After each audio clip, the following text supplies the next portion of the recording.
DeepSeek, the Chinese AI company, came out of nowhere and shocked the world.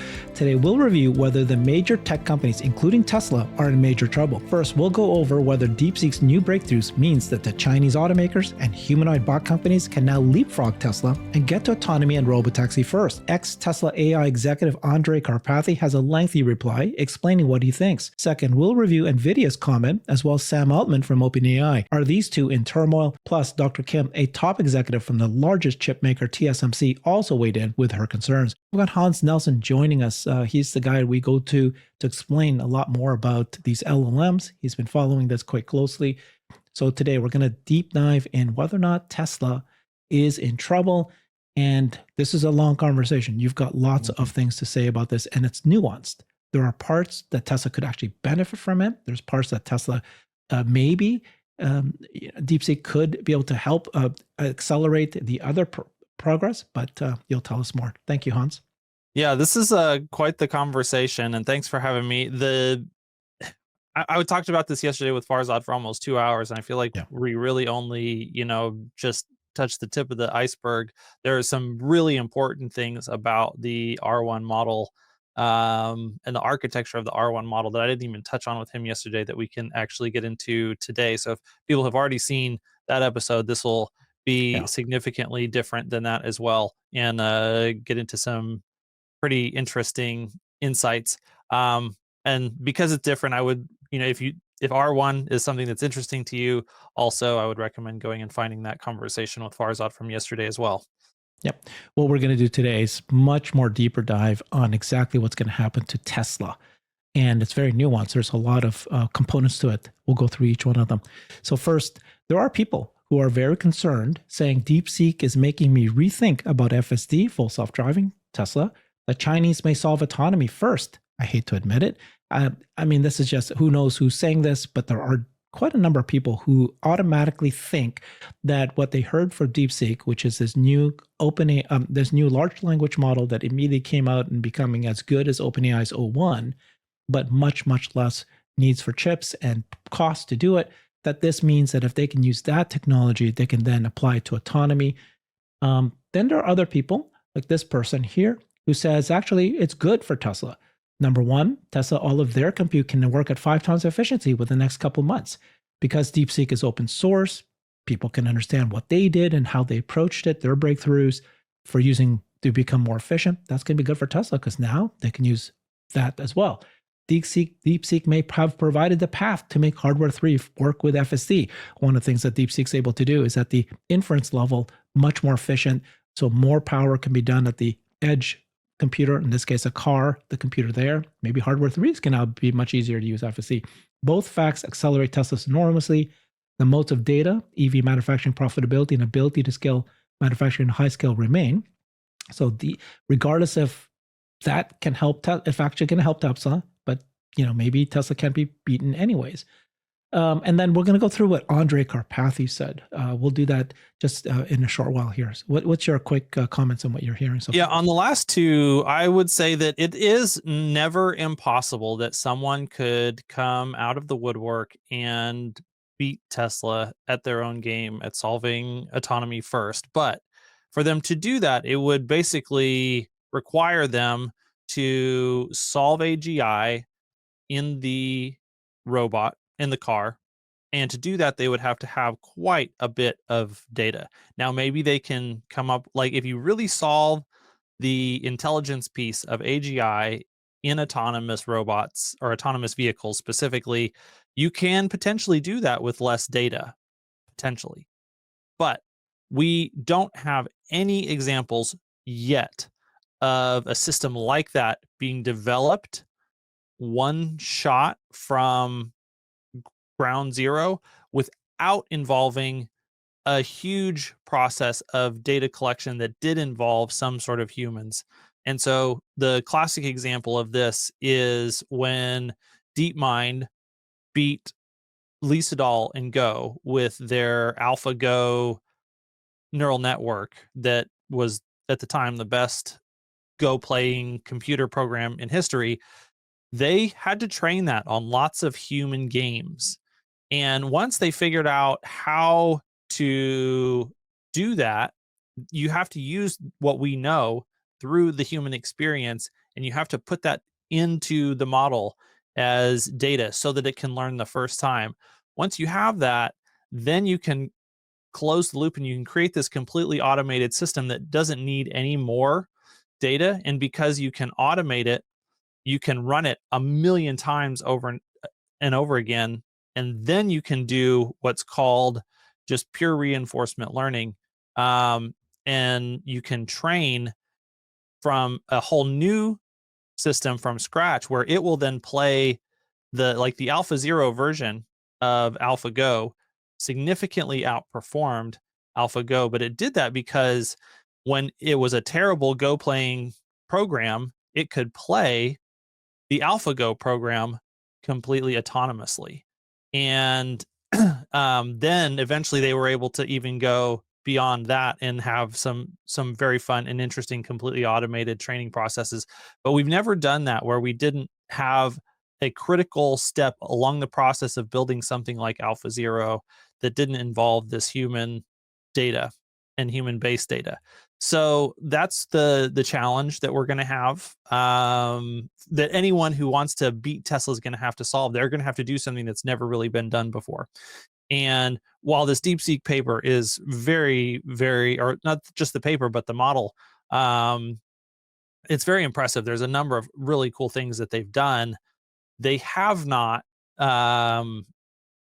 discovered any new methods in the core science of machine learning. They have done a lot of engineering that has figured out how to apply ideas that existed in fun, unique, valuable ways. They figured out how to do some things that people have speculated about for a long time, but no one has achieved, or at least no one has achieved in a way that they've shared publicly. Um, and so those are great developments, but they haven't shown us anything that would indicate that they just automatically now have a magic wand that they can pass to some, startup AV company in China that can then just blow past Tesla. It would be an absolute shock to anyone and everyone in the field if someone, took a learning from DeepSeek over to like Baidu or something, and then Baidu was just able to, press the easy button on FSD and solve it. Um, because that data that Tesla has is still an extremely, extremely important, valuable asset. And then they also have all the other resources, the compute, the very cutting edge of machine learning research. The thing is, people are assuming that DeepSeek knows things that no one else knows just because DeepSeek open sourced it. A lot of the processes for doing the the inference side of, there's really three overall important points of progress that DeepSeek just made. One of them was they figured out how to train their neural nets more efficiently using less power. The second one is now they also figured out how to do inference with less power, less time, less compute. Then, more importantly, in my opinion, they figured out how to do training using a lot more automatic computer based reinforcement learning that doesn't require those humans. But they have the advantage of being able to use some other systems that have already developed a level of maturity based on using humans. So, DeepSeek can bounce their knowledge off of the ChatGPT o1 API, and they can check, hey, how are we doing? Are we succeeding in these tasks? Are we producing replies that are of high quality? And the answer is yes or no because you can check it against ChatGPT o1 and you can see how it compares. And so I don't know that you could just, develop that without having that standard that you can really measure yourself against well.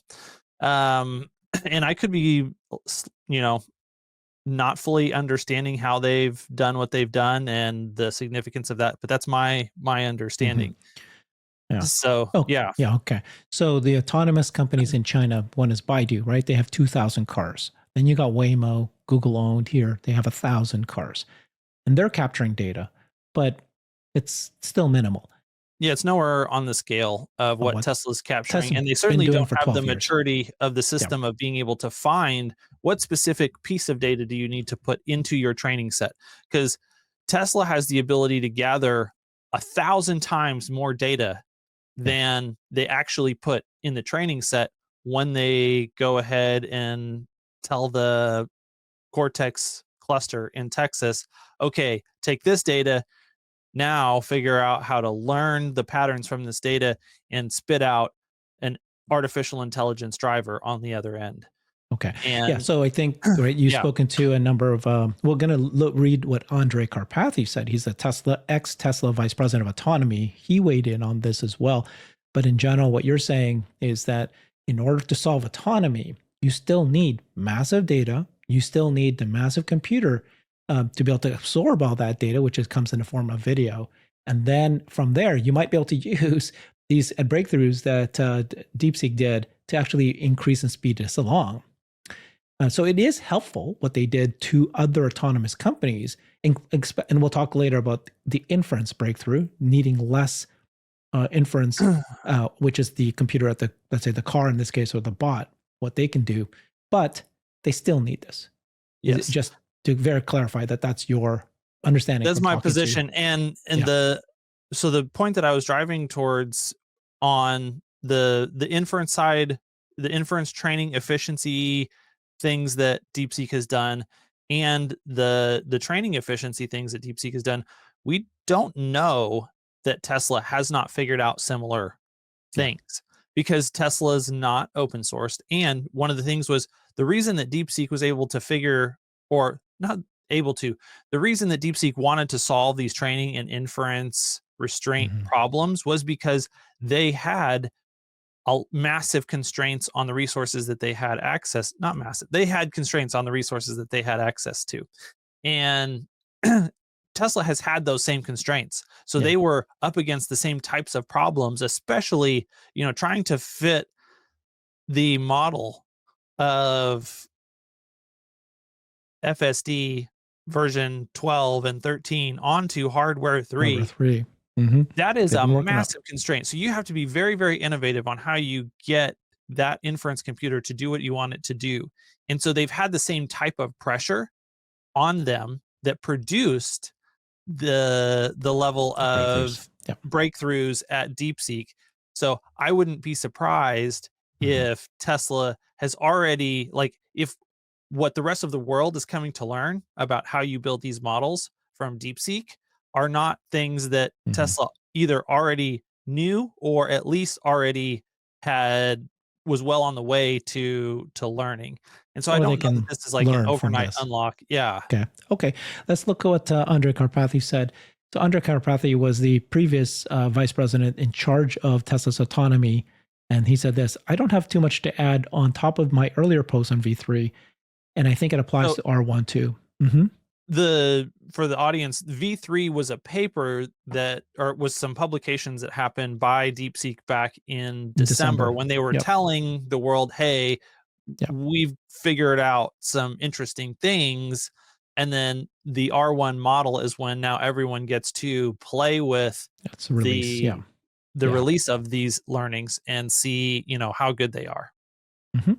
Okay, so he says this: I will say that deep learning has a legendary ravenous appetite for compute like no other algorithm that has ever been developed in AI. You may not always be utilizing it fully, but I would never bet against compute as the upper bound for achievable intelligence in the long run. So he's basically saying that you still need as much compute as you can get your hands on just Yeah, because one of the you got big this tech. Yeah. narratives that was out there Yeah. over the weekend is that, oh, this DeepSeek thing means that we don't need all these chips from Nvidia anymore, and Nvidia is going to struggle to sell, chips in 2026 or whenever, because now we can be so much more efficient. And that is just not the way Not that true. artificial intelligence has ever worked. Every time we figured out how to make them more efficient, we want more of them.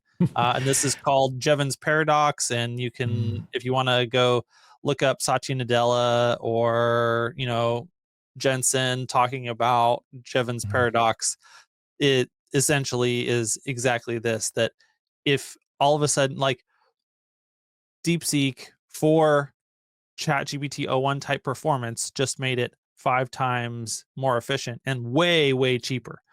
And because it's way, way cheaper, like this is intelligence that you have access to. It's gonna And explode. Yeah. so if it's cheaper, you want more of it, and not the same amount at less money, you want more at less money. And Exactly. so, yeah, this is going to expand the economic viability of continuing to do learn, research, develop new products. Like everything now just got easier for everybody because this is an Mhm. open source thing. Everyone can now, who hasn't already figured these specific concepts out, now can add these into what they're doing to make what they're doing more Yeah. effective. Okay, then he says this: data has historically been seen as a separate category from compute, but even data is downstream of compute to a large extent. You can spend compute to create data. True, tons of it. So that's why you still need as much compute as you can, because you can actually create simulation out of it. Yeah, you've heard this called synthetic data generation, but that's obviously, there's a deep, very deep connection, equivalence even, between synthetic data generation and reinforcement learning. In a trial and error learning process in reinforcement learning, the trial is model generating, synthetic, which it then learns from based on the error.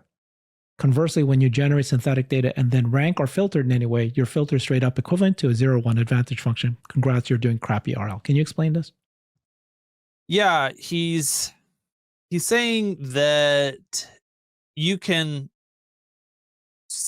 do through simulation, you can try learning, and then if you have some sort of a test to say, did my learning make my The system work reward. better or not, Mhm. through that Mhm. reward, Mhm. then you can advance and your model can get better. If you have the ability to say the model is better or worse, and then you have the ability to run some simulation or just run your model, then it might cost you more in computation, because you actually have to run the compute for those cycles. But you can add to the model's ability to grow.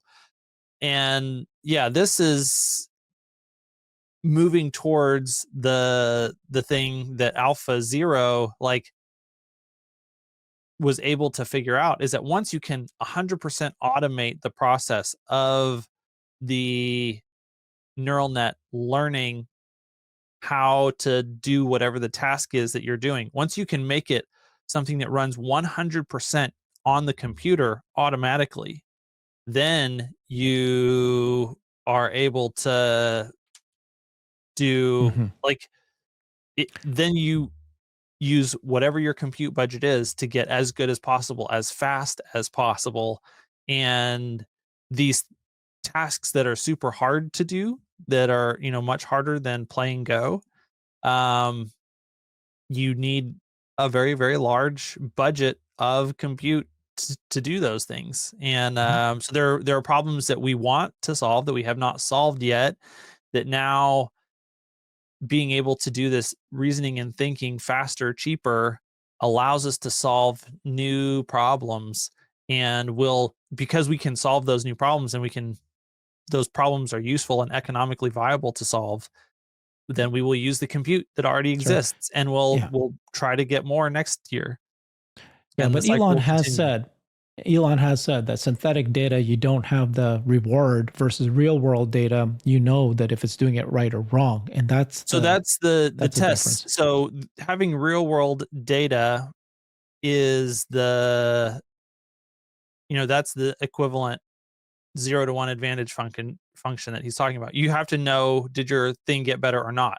Yeah. We need real world data right now for If you don't have it, he's talking about, yeah. you have crappy real world learning reinforcement. So last thought, not sure if this is obvious. There are two major types of learning, okay, in both children and in deep learning.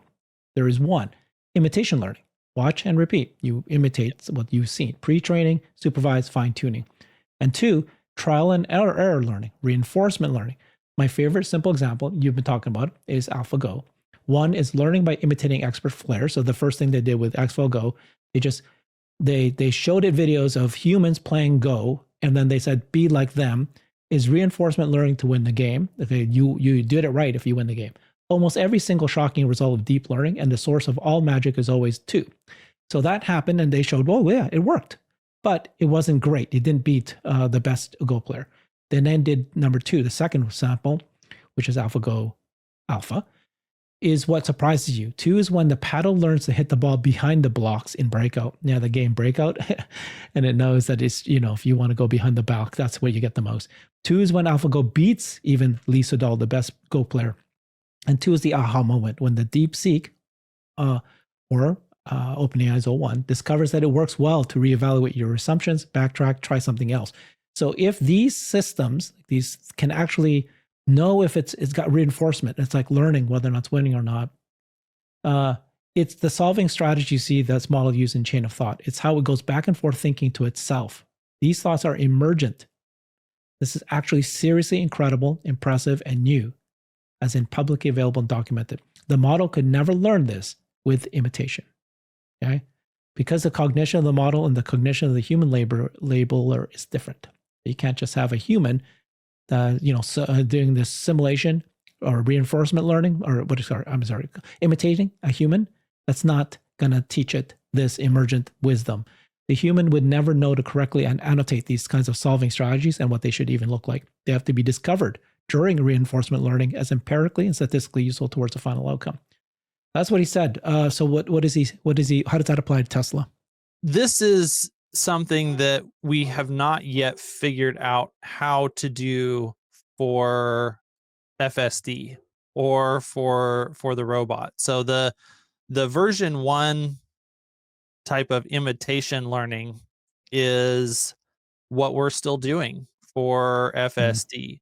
That it has to know, like, if human capability, when you're doing imitation learning and you're getting better, the best you can do is as good as the best humans. Mm-hmm. Now, as far as if we can just do that in full self-driving, we can actually drive down the safety on the roads, to much better than it is today. Because the thing about the FSD application is that humans aren't always paying attention. So just because you as a human have the ability to drive very well, if you are paying attention, that doesn't mean that you are always paying attention. And so you can get into an accident because you are operating, 10 times worse than you are capable of operating, or something to that effect. So it's possible to solve FSD to far safer than a human overall in the grand scheme of all crashes and all data on the roads, just by doing imitation learning. But imitation learning says that that driver would never be better than the best human driver. Mm. Once you say, okay, hey, we're throwing out imitation learning and we're going to pure reinforcement learning, which is something that's very, very hard to do for the driving application specifically, because the thing that reinforcement learning does is that it fails and it dies many, many, many, many, many hundreds or thousands or tens of thousands or millions of times. So to go back to the AlphaGo example, the ultimate form of Alpha 0 was they did not even give any rules. Yeah, so the first time they said, okay, here, try and, AlphaGo is imitation learning. It started out as imitation learning. We're going to give it all of the games of the best human players, and their it's going to try and strategies were. learn how to do the things that they did. Mm-hmm. And it gets good, but it can't beat Lee Sedol. Then they figure out, okay, hey, if we, been a long time since I've studied this, so I may be getting the details right, but it's essentially along the lines of a spectrum where then they said, okay, here's the imitation learning model that it's gotten good, but it's not better than the best human.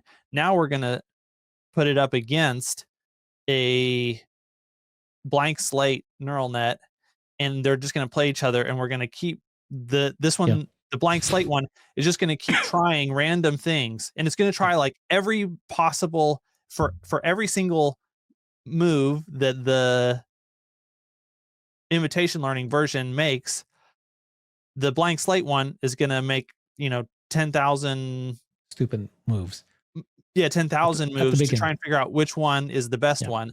And then we're going to move the game forward one, and we're going to do that again and again and again and again, over and over and over and over and over again.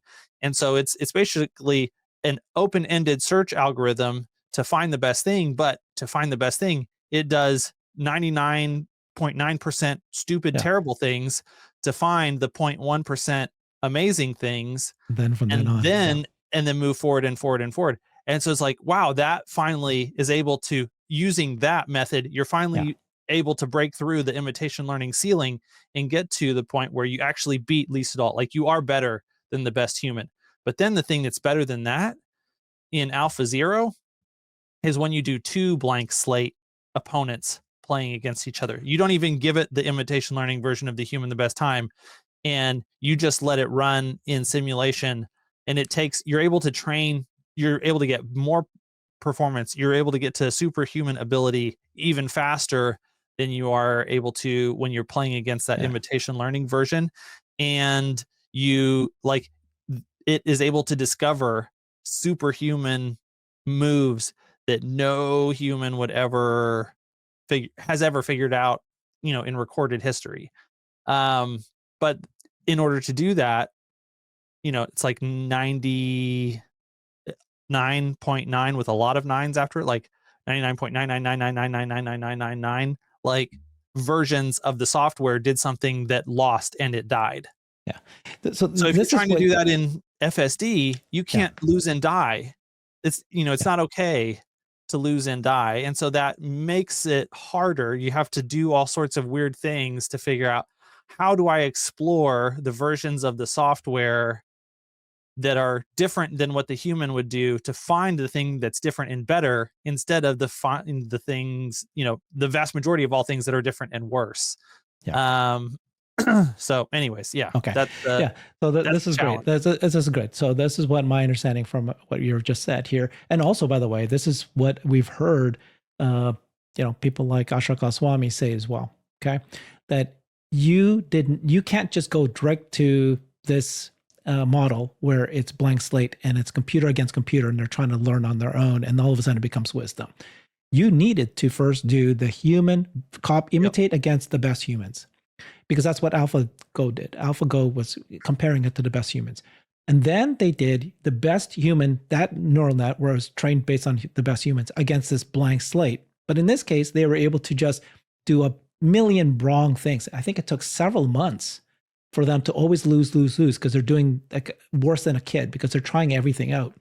And then after, like, I think the 6 month or something of doing that neural net learned not only what the human trained one was able to do, but then they started doing weird moves that a human would never have done. But then turned out that it was turned out to be a brand new winning move, in which the game was essentially won at that move. Now it takes a while to figure, like, no human has ever done it before. No human would have done it before, but this guy, okay. But you needed to have this blank slate neural net to play it against a human trained simulated imitation learned one. Then they took the two neural blank slates and then they played against each other after they've already had that baseline. And that's how you even get more.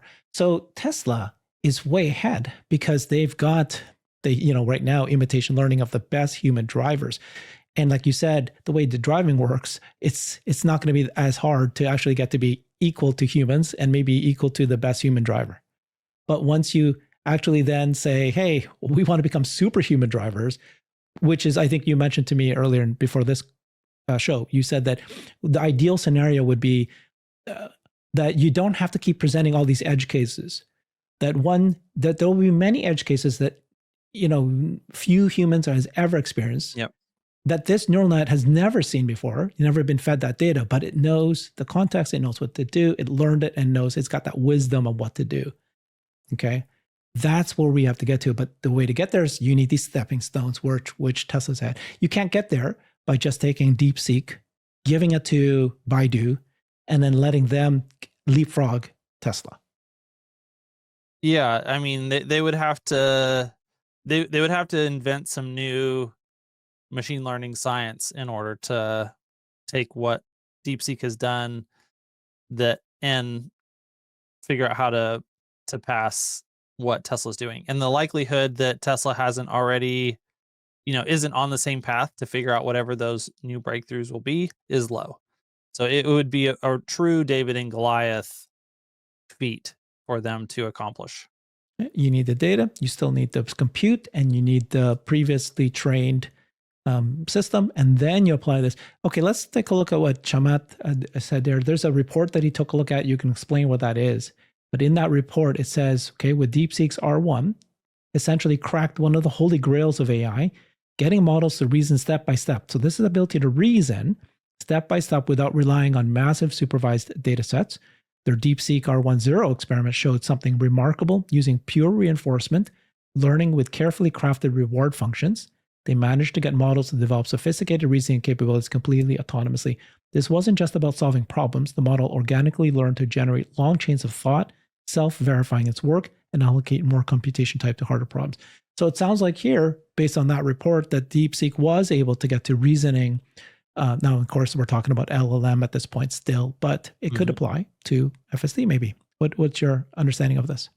Yeah, so this is, I think, one of the most significant accomplishments that DeepSeek has made with their recent model. And it is the best application that we have seen so far of trying to use an AlphaZero like approach to training an LLM and then getting the LLM. This is what Andre Karpathy was talking about there at the end of that tweet, is you figure out how to give the LLM the right set of carrots and sticks when you're doing the training process to force it to think about the way that it's solving the problem as you're going from your input to your output. And this is, what I think this is moving more towards that version 2 where you're not doing imitation anymore. You are actually doing the underlying reasoning that allows you to develop like the first principles understanding of the problem that you're presented with so that you can reach superhuman level performance. And so this is moving in the direction of version 2, and they were able to, this is something that OpenAI has accomplished, but they accomplished, I say the reasoning is something that OpenAI has accomplished. So OpenAI with O1 has accomplished a model, an LLM model that can think step by step in chain of thought, and it can reason and go through a process of solving a problem instead of just like spitting out its best guess instantaneously. But they were able to do that because they used that RLHF process, so reinforcement learning with human feedback. So they're adding the human data component. This is kind of like the halfway in between point where you're using the imitation, like it's not halfway. This is an imitation learning process that is being put on top of the model to teach it to think and to teach it to reason. And then what DeepSeek was able to do is just say, hey, let's try and get more creative in, like I said, the carrots and the sticks that we give to the model during the training process so that we don't have to use all of the queries that people, every time you use ChatGPT, you are adding some data to OpenAI's data set that they're using to train these models. And the data that you're adding is the human feedback data that they're using then to figure out how to improve their model.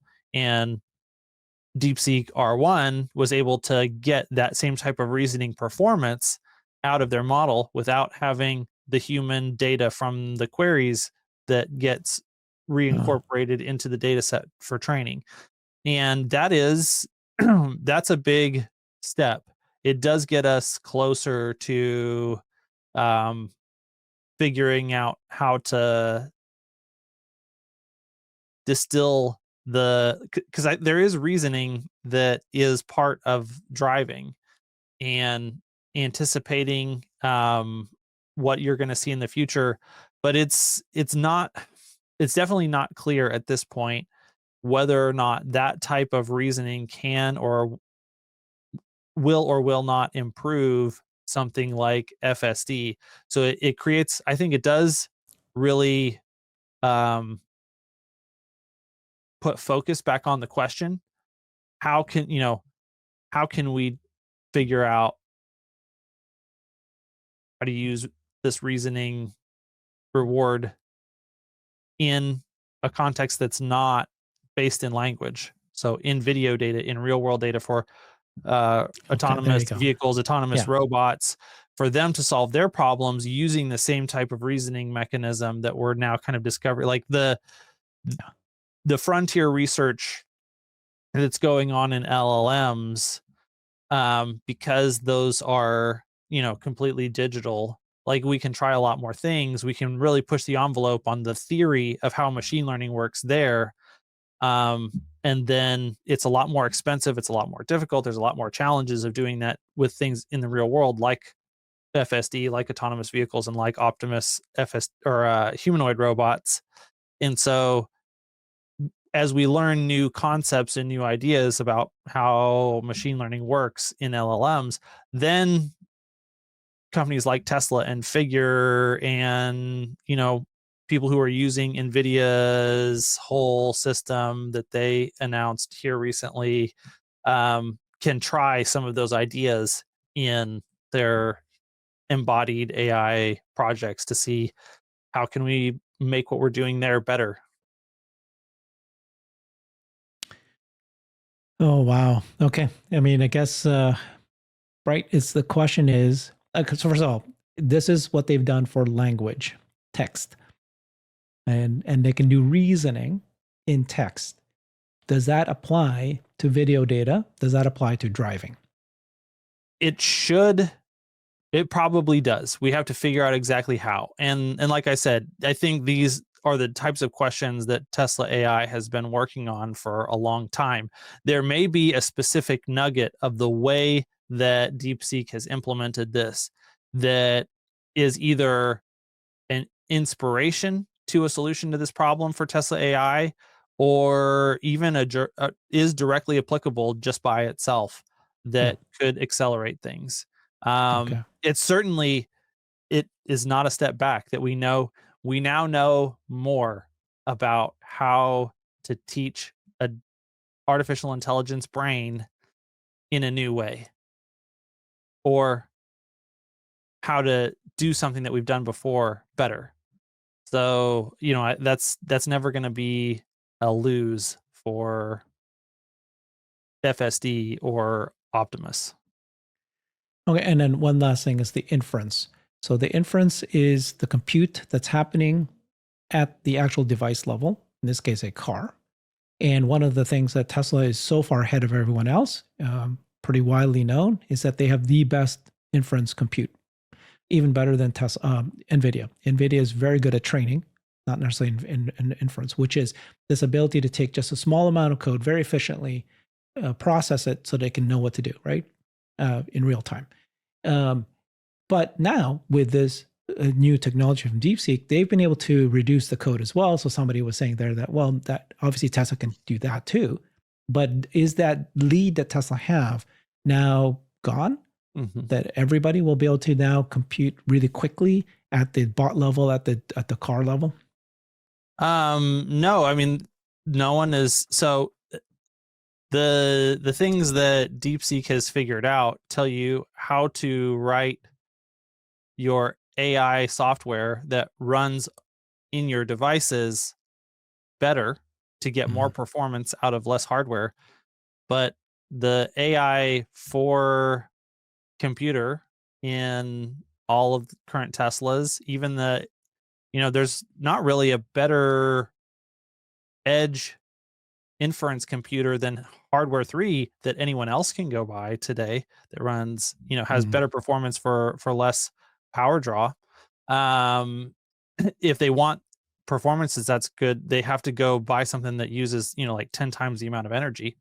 Um, and that gets hard. Like you can't have an EV like that just sucks all of the power from the battery into the computer that it's using to drive the car. Yeah. So that's a challenge. So yeah, like, and no one else has millions of these things on the road. So between the AI 3 and the AI 4 chips that are in all of the Teslas, Yep. that is the biggest compute, edge compute resource in the autonomous vehicle space by far. Yeah. And DeepSeek just showed how, at least for LLMs, how you can get 5 times the amount of inference out of the exact same inference computer. Now, I think people are getting a little bit over their skis when they think that what DeepSeek has done, like Mhm. a lot of the principles should apply to getting hardware 3, for example, to be able to run a more complicated model. But that doesn't mean that Tesla has not already figured out those principles and used them. And it certainly doesn't mean that hardware 3 can now run a 5 times bigger model than it could yesterday. Maybe it can, maybe it can't. It depends on exactly how Tesla has architected their solution up to this point. Because the DeepSeek thing is 5 times better than not doing so. Let me give just a real brief context on what it is that DeepSeek has done. If you've got a big fat neural network that is figuring something out, it's got, we'll say 10,000 different nodes in it, different little points where it's making a decision. So if you've got 10,000 of those, you can organize it to say, okay, I want this 1,000 here and this 1,000 here to work on this type of problem.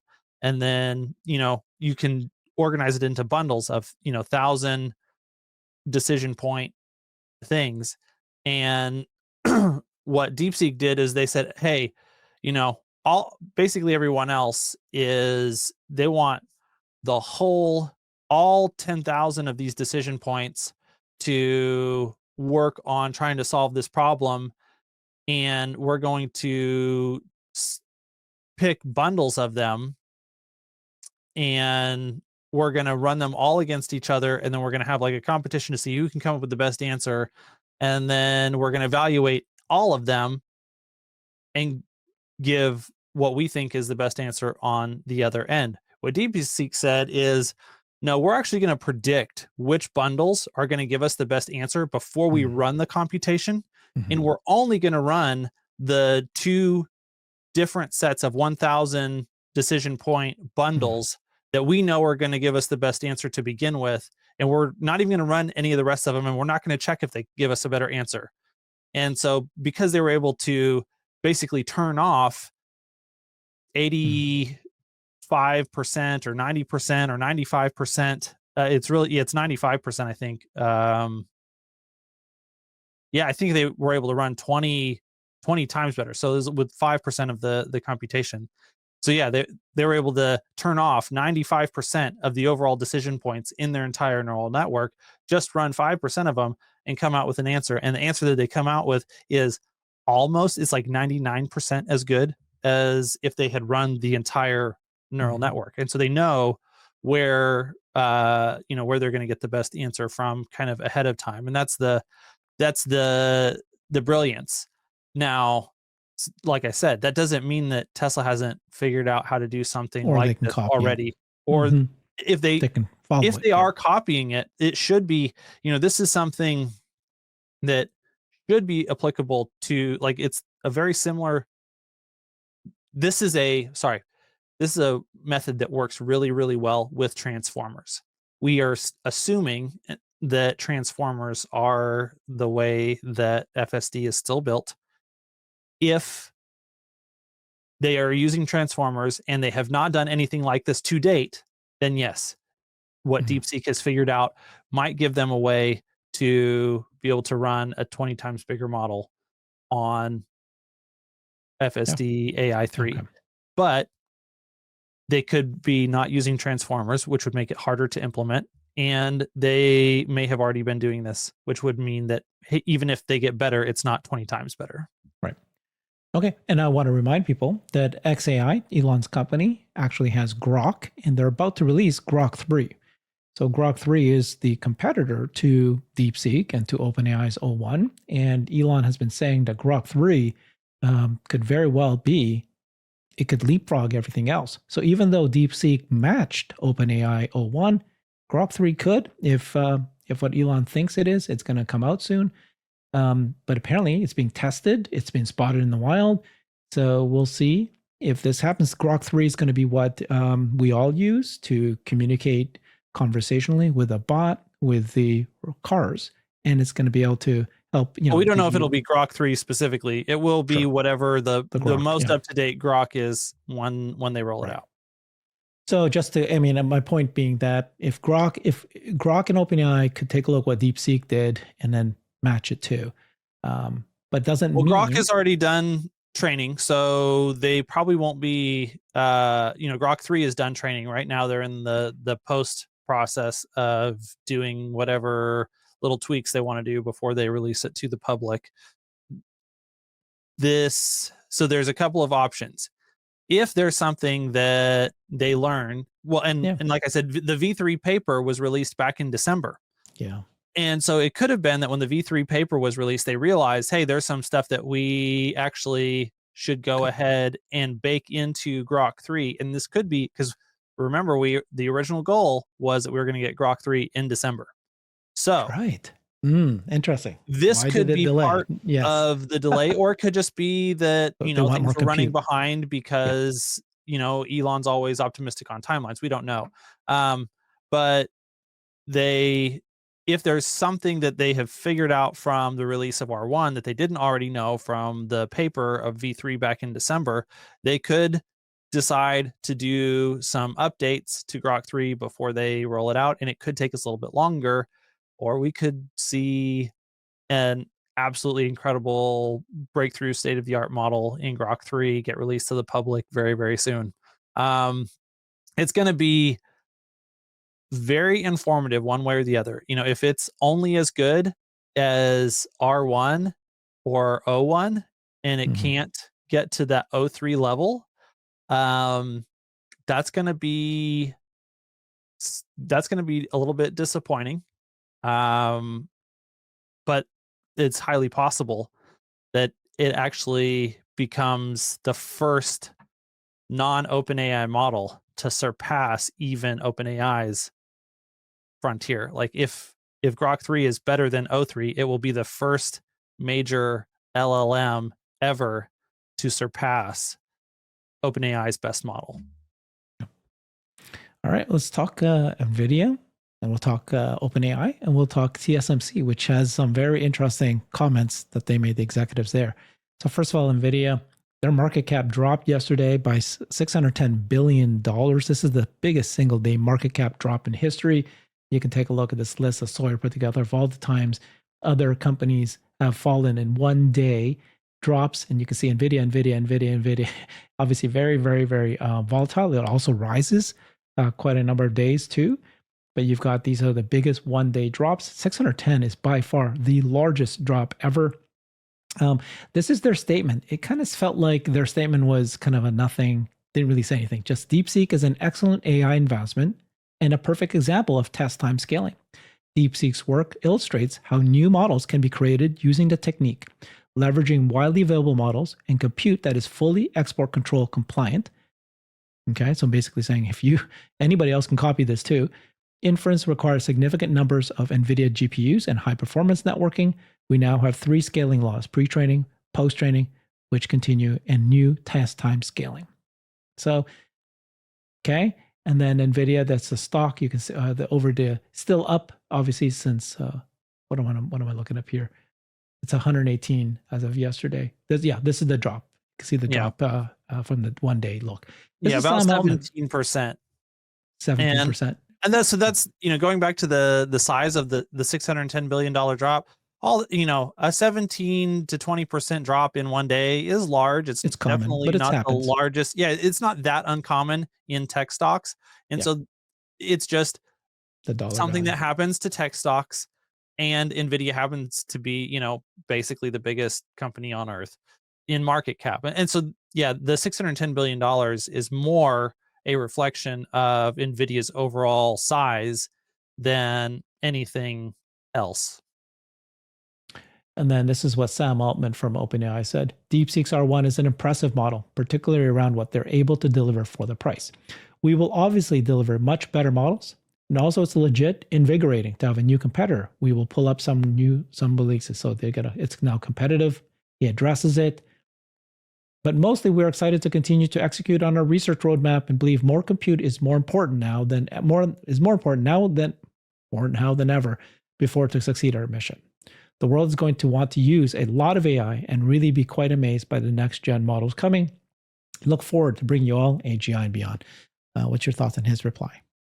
Yeah, so one of the things about this is that it shows really the power of open source AI, but for a player like OpenAI, they can integrate any, if an open source competitor develops something, well, OpenAI can obviously copy that and use it.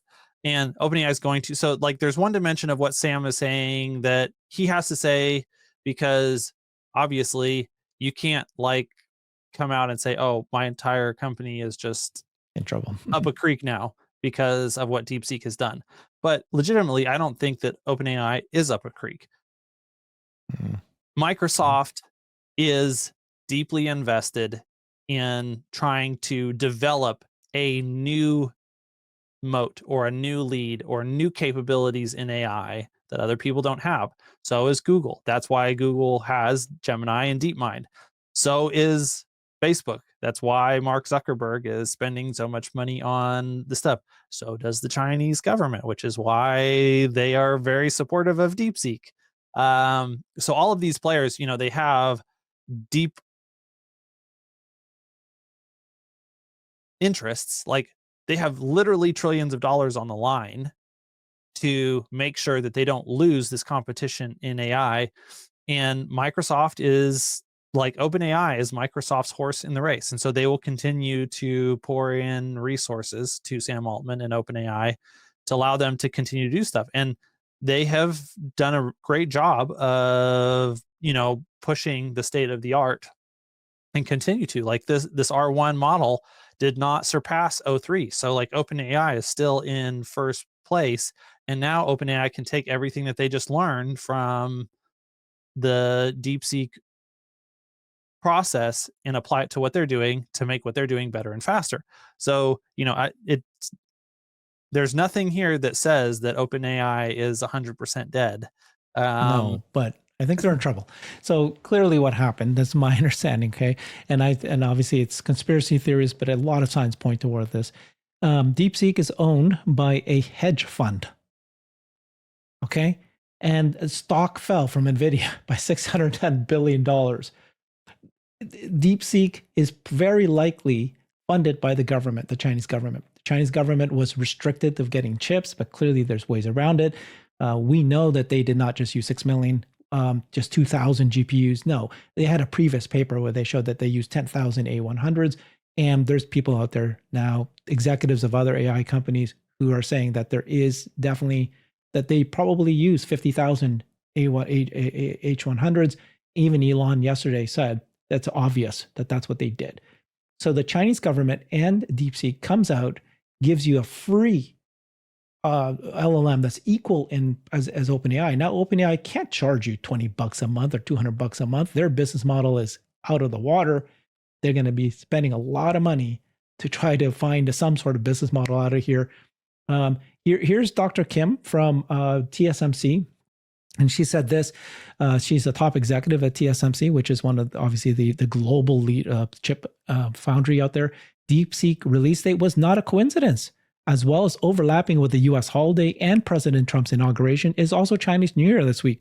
And most of the TSMC employees on vacation. So she's like already telling you that it's kind of suspicious why DeepSeek released it right now. I got on a call with my team a few hours ago, and we're working with Nvidia and the US State Department to trace all H100s and H800s die shipments between 2023 2025. So clearly US is going, these guys didn't just use 2,000. They can't say that they actually used 50,000. How did they get a hold of it? Apparently the gray market through Singapore. So these guys are already chasing it down. This is Dr. Kim. She's the current TSMC.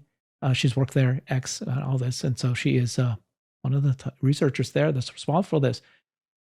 Yeah, so, I mean, no, they're not going to die, but yeah, well, it definitely puts something like Stargate into question because, do you really want to spend $500 billion on an infrastructure build out when, that is specifically dedicated to OpenAI when you don't know how OpenAI is going to be able to pay back the loan? You're basically just really taking a moonshot that whatever type of intelligence that they're able to develop really does monetize at some point. You just don't know how, because this, the valid criticism about OpenAI and all of this is that because DeepSeek open sourced this model that is equivalent to O1, it makes it a lot harder for them to make money directly in the direct to consumer business model. It doesn't like it as part of Microsoft and Microsoft's bundle. Like it is easy to generate revenue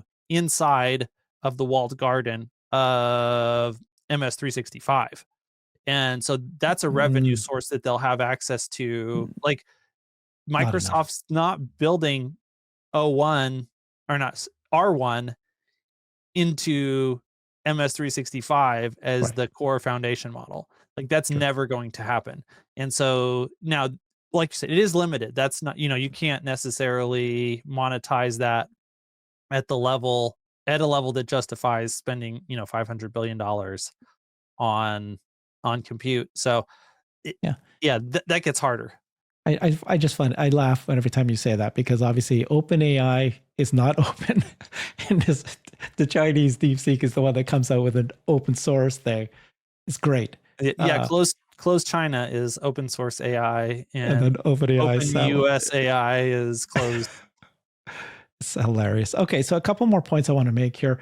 Matthew Berman did a great show on this, and he's just saying, hey, look, DeepSeek is hosted by China. You download the app, you're giving them all this data. Forget friggin' everybody worried about TikTok, giant government, China controlling. Imagine what they're able to do. You can already see the censorship and questions. You can see the prejudice and the kind of the way that the answers are given. Instead, there are multiple options. Well, so because it is, Go ahead. Sorry. Yeah, just to finish this off, just because it is open source, you can get the ones that are hosted by other companies. So go the ones that's hosted by Grock Inc., not the Chinese. So that's just good. Yeah, and so even the ones that are that's 100% good, and I would say Grock Inc. as well is where I would get that, because they're going to be fast and cheap. But the using it through Grock Inc. isn't going to remove the bias that's baked into the model. Like right. Even when you go and use the one at Grock Inc., it's still not going to tell you about Tiananmen Square. No. But at least the data is not being hosted in China. So, your data is going to be a lot more secure. I would also expect to see this roll out on Perplexity. I was just checking. I saw something yesterday about try R1 Pro. Mm-hmm. Reasoning. So reasoning with R1 Pro is an option on Perplexity right now. I'm sure it's limited as they roll it out. But if you use Perplexity and you have kind of limited access to O1 on Perplexity, now you also have limited access to R1 on Perplexity. Don't underestimate the Chinese government. Let's give it away for free, but we can have bias the way we want it to, and everybody takes this, and that's the one they're using. Oh my God. So Mark Andreessen said this: DeepSeek R1 is AI Sputnik moment. Okay, this is great, great, great. So in the race to supremacy, Russia was the first to launch Sputnik to show that they have the technology to launch something to go, to space. And then what that did is it spurred the U.S. to step up its game. And of course, now we know the U.S., in this case, beat Russia to the moon. By the way, if you follow that, you remember this? It was actually just 1 month, and the Russians could have actually, they went around the moon instead of deciding to go in. So it was close win. But Drew Baglino, who's a senior vice president at Tesla, said maybe we don't need 100 gigawatts of new data centers after all. So when I see that answer, I think it means, actually, it seems to me a very good thing for him to have said that regarding Tesla, meaning to say that Tesla they are going to build tons of data centers, but now they don't need to build as many, but they're going to be the fastest to build it, to get there the soonest. They got the most data, but this is actually why this new technology might have actually helped them, Yeah,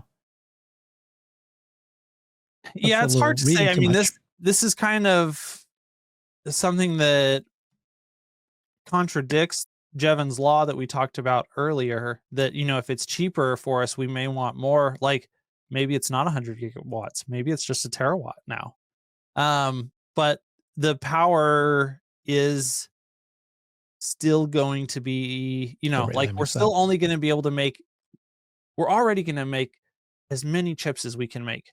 And we're already going to, until we reach the point where we've run out of power. And then we're going to try and build power as fast as we can once we hit that thing.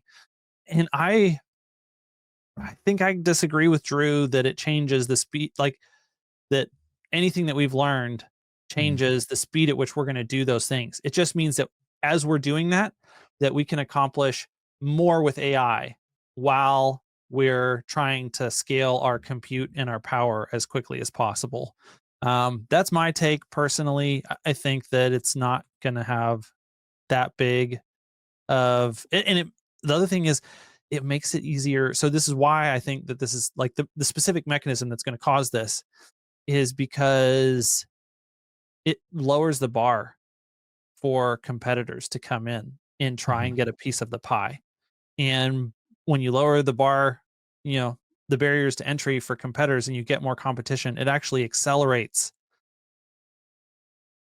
the demand overall. And so, yeah, that's why this is tough. I get it. This is great, Joe. Thank you so much, Hans. Really appreciated your feedback because it's complicated, but you've explained how Tesla still has a lead in full self-driving, still has a lead in data, in the simulation. They can take some of this knowledge. Obviously, there's things we're not just saying no. Tesla did not get harmed here. We'll see, but we'll find out what happens. But appreciate this is so important, not only against Tesla but the world. We need to spend more time understanding this. Thank you for explaining everything, Hans. Follow Hans on his YouTube channel, Hans C. Nelson. Thanks, everybody. Bye-bye. I've created a website that is the most comprehensive resource for the Tesla investor. Please check it out. Simply go to my website at herbertong.com.